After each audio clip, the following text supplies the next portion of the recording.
अभी हम आए हैं बांका जिला के धोरैया प्रखंड में। एक पंजवारा से लगभग 5-6 किलोमीटर की दूरी पर एक पैर गांव अवस्थित है, जो पहाड़ी क्षेत्र में है। और यहाँ पर एक आश्रम चल रहा है, देव संस्कृति बाल विद्यापीठ। यहाँ पर हम आए हुए हैं और यहाँ का संस्कृति और सभ्यता जो है वो आम जनों का जो जहाँ भी विद्यालय है बच्चों के लिए है, वो जो भी सिलेबस के अनुसार जहाँ पढ़ाई होता है उससे कुछ हट करके यहाँ पर एक सनातन धर्म का विस्तारित रूप के द्वारा सभी बच्चों को समझाया जाता है। जिस तरह से गरीब बच्चों को पढ़ाई लिखाई में परेशानी होता है, उसके लिए ये जो जगह बहुत ही महत्वपूर्ण है। यहाँ पर गरीब लोगों का बच्चा दूर दूर से भी आते हैं, जिनको कि पढ़ाने लिखाने की शक्ति नहीं होती है, या कहा जाए कि पढ़ाने लिखाने में असमर्थ हैं, उनके लिए ये आश्रम बहुत ही उपयोगी है।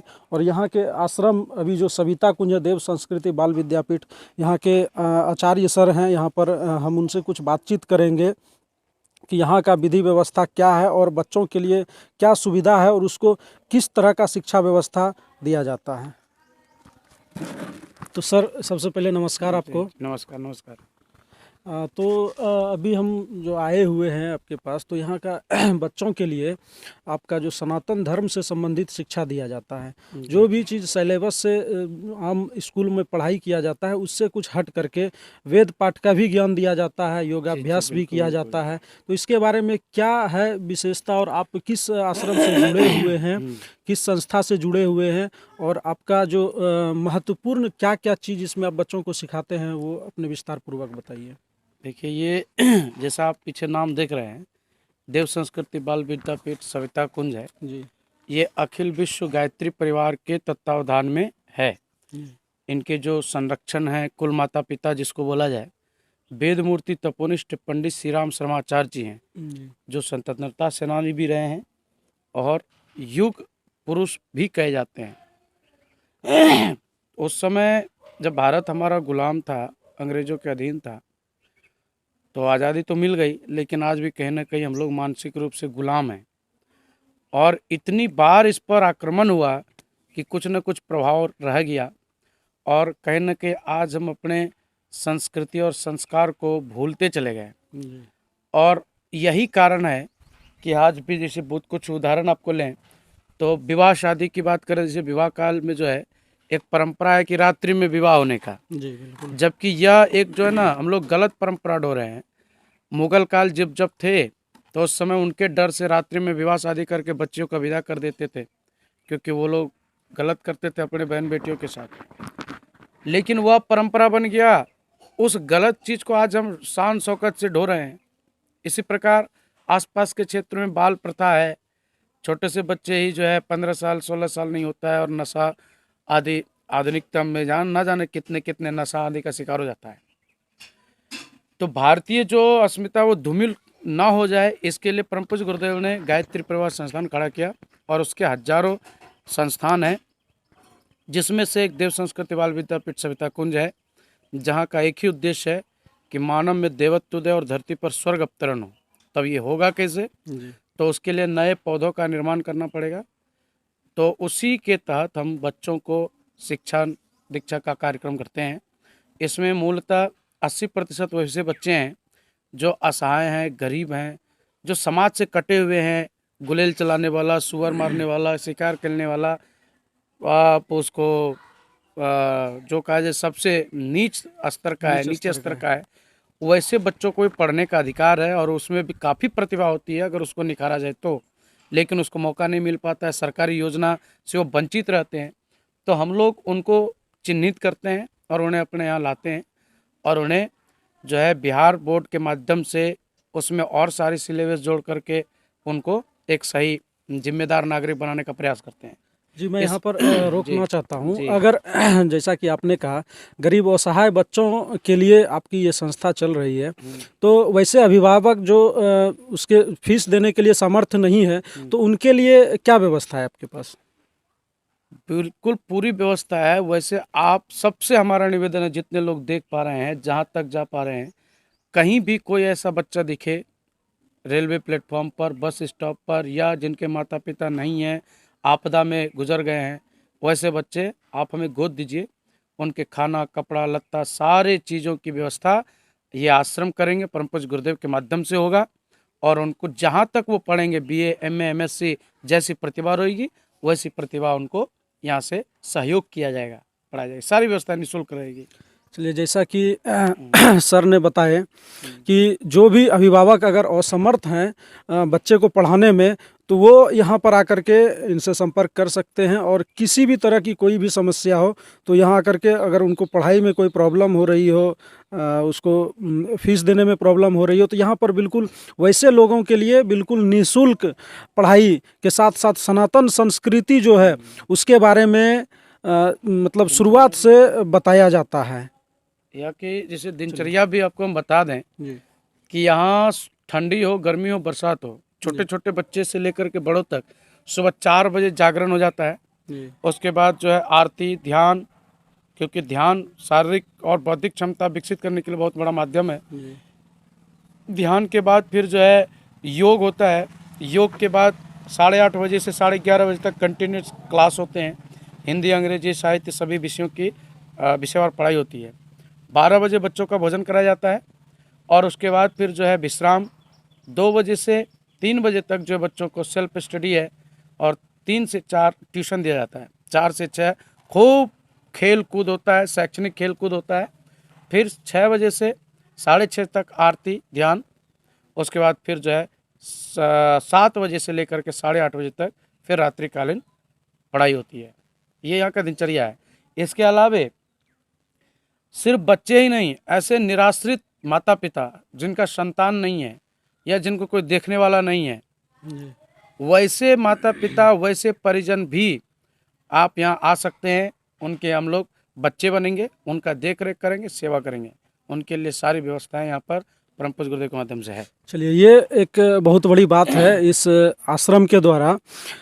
जैसा कि बताया गया कि जिन भी वृद्ध लोगों के बच्चे लोग अगर उनके देख रेख नहीं कर पा रहे हैं, किसी भी तरह का प्रॉब्लम हो, असुविधा हो रहा हो, तो वो यहाँ पर आए और अपना घर के तरह यहाँ पर आए और यहाँ के आश्रम के जितने भी आचार्य लोग हैं सभी उनका बेटा बनकर उनकी सेवा करेंगे।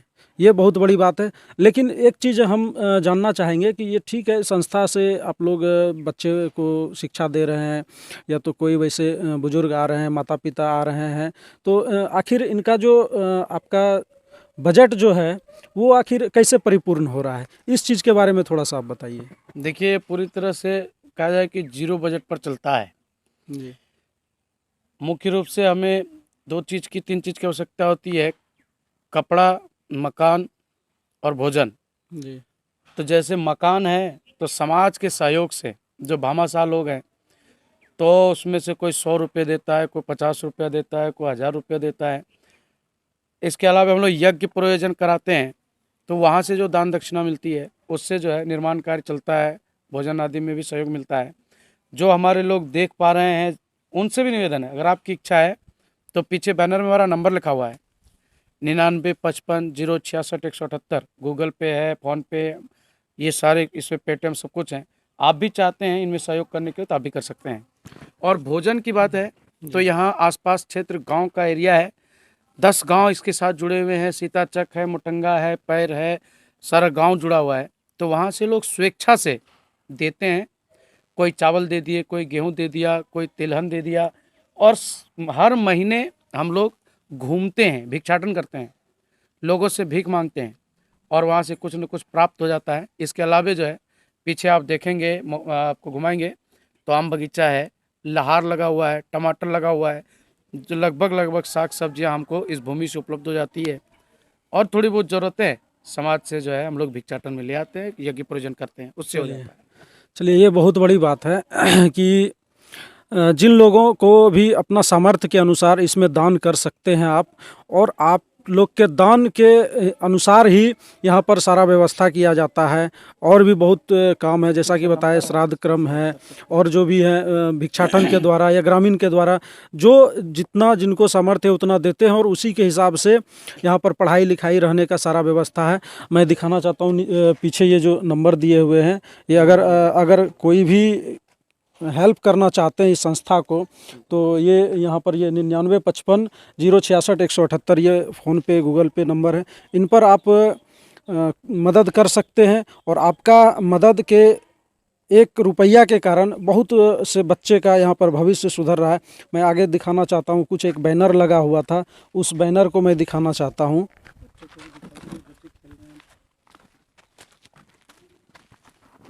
मुझे बैनर दिखा, वो बैनर में बहुत ही महत्वपूर्ण चीज़ लिखा हुआ है। ये बाल संस्कार शाला का जो उद्देश्य है, इस उद्देश्य को इन्होंने बाल संस्कार शाला का जो फुल फॉर्म के रूप में बनाया गया है। जो बा है उससे बालकों में दिव्य गुणों की विकास और लौ से लक्ष्य भेदी बनाना, ये चीज़ है। और 100 से संस्कृति का ज्ञान कराकर उसका रक्षक बनाना। फिर 100 से स्वाध्यायी, स्वावलंबी और स्वयंसेवी बनाना। का से कार्य कौशल बढ़ाना और रौ से रचनात्मक शैली द्वारा मानवीय गुणों को उभारना। 100 से शानदार व्यक्तित्व गढ़ना और ला से लाख मनकों में अलग चमकने वाला हीरा बनना। तो ये जो बाल संस्कार की ये जो परिभाषा जो देखने को मिला है अभी मुझे, ये बहुत महत्वपूर्ण है। इसका बाल संस्कार को लेकर हर एक चीज़, क्या उसमें व्यक्तित्व गुण होना चाहिए या क्या रचनात्मक शैली होना चाहिए, कार्यशैली होना चाहिए, वो सारा चीज़ जो इसमें दिखाया गया है, ये बहुत ही अच्छा मुझे लगा। और ये हालांकि ये बाल का परिभाषा और ये उचित ये यही है और बहुत ही बढ़िया है, समझने योग्य है। ये एक बाल जो होता है, छोटा बच्चा जो होता है, उसका परिभाषा क्या है। चलिए हम इधर और दिखाते हैं, और कुछ प्रोजेक्ट हैं। थोड़ा खेलने कूदने का समय है, थोड़ा सेल्फ। मैं अभी यहाँ पर इनका जो हॉस्टल है, कहा जाए तो सारा सुविधा यहाँ पर है। ये एक तरह से हॉस्टल नहीं, ये एक आश्रम है, बाल आश्रम कहा जाए। यहाँ पर आज संडे के दिन हम लोग आए हुए हैं दिखने के लिए। तो यहाँ पर आज संडे के दिन सभी ये जो बच्चे हैं सभी ग्रामीण इलाके से हैं, कुछ संथाल लोग हैं और भी छोटे छोटे कास्ट से है, जो कि पढ़ाई लिखाई में बिल्कुल भी रुचि नहीं लेते हैं।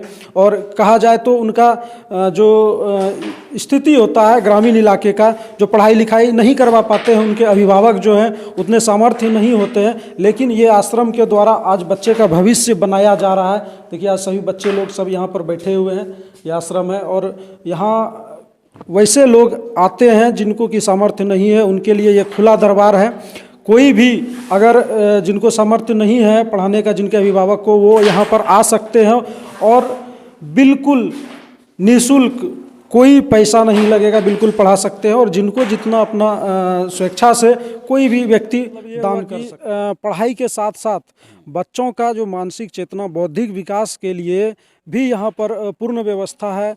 योगा भी कराया जाता है, सुबह आरती भी होता है, शाम में आरती भी होता है।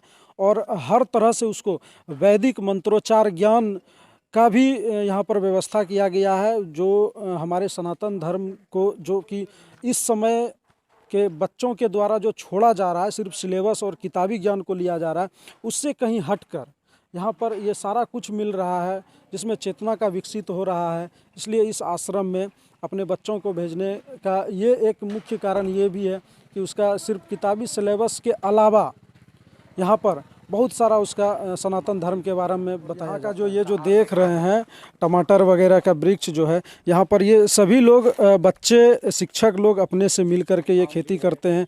और आम का बगीचा है और यहाँ जितना भी जो भी भोजन दिया जाता है बिल्कुल शुद्ध और खुद अपने से उगाया हुआ भोजन दिया जाता है। यहाँ पर अभी हम पीछे ले चलते हैं, यहाँ का कुछ और प्रोजेक्ट यहाँ के सर बता रहे हैं कि कुछ और प्रोजेक्ट आने वाले हैं। यहाँ पर क्या क्या चीज़ का शुरुआत होगा, हम चलते हैं पीछे, दिखाते हैं बगीचा में कि क्या क्या चीज़ और यहाँ पर प्रोजेक्ट होगा। सबसे बड़ी बात यह है कि महाकाल मंदिर है, शंकर भगवान जो स्वयं अपने आप में एक जो है त्यागी पुरुष हैं और सद्गृहस्थ हैं, उनकी प्रेरणा बच्चों को सदैव मिलती है।